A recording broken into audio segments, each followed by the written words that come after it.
Hoje eu me Felisa Sacramento, trabalho como educador ambiental na Fundação Príncipe desde 2020, numa ONG de conservação na Ilha do Príncipe.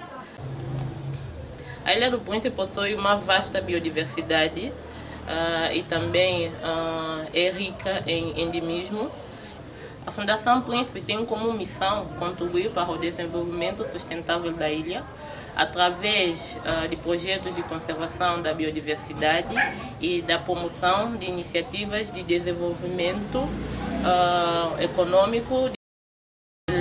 A sua proteção e conservação existe na ilha desde 2014 a ONG Fundação Príncipe, que é uma ONG de conservação e proteção da biodiversidade que atua diretamente na sua proteção e conservação. Um dos principais projetos da Fundação Príncipe é o projeto de conservação das tartarugas marinhas.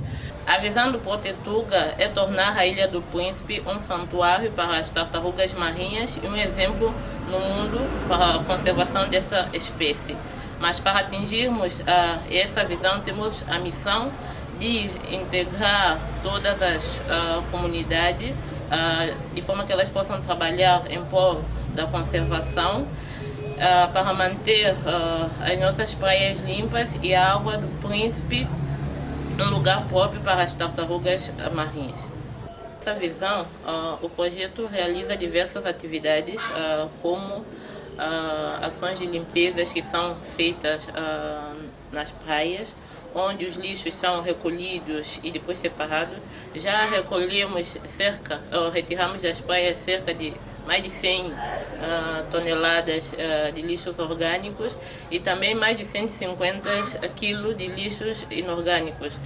Além disso, nós também realizamos uma competição denominada competição comunitária, na qual as comunidades participam realizando diversas atividades de limpeza nas suas comunidades, de forma que elas também possam trabalhar em prol do desenvolvimento e conservação da ilha.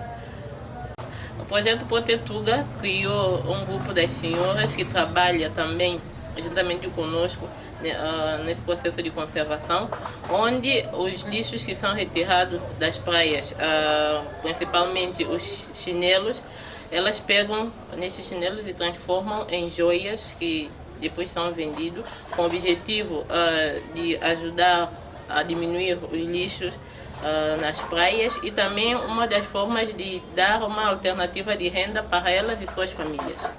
No âmbito das sensibilizações nas escolas, nós também realizamos diversas atividades com as crianças, ensinando a elas a importância de proteger e conservar, também ensinando para elas como separar os lixos e tratar os lixos, e dentro dessas atividades todas nós levamos a ela ao nosso museu, o Museu Caixa Tetuga, onde elas têm a oportunidade de conhecer o museu, conhecer a história das nossas tartarugas.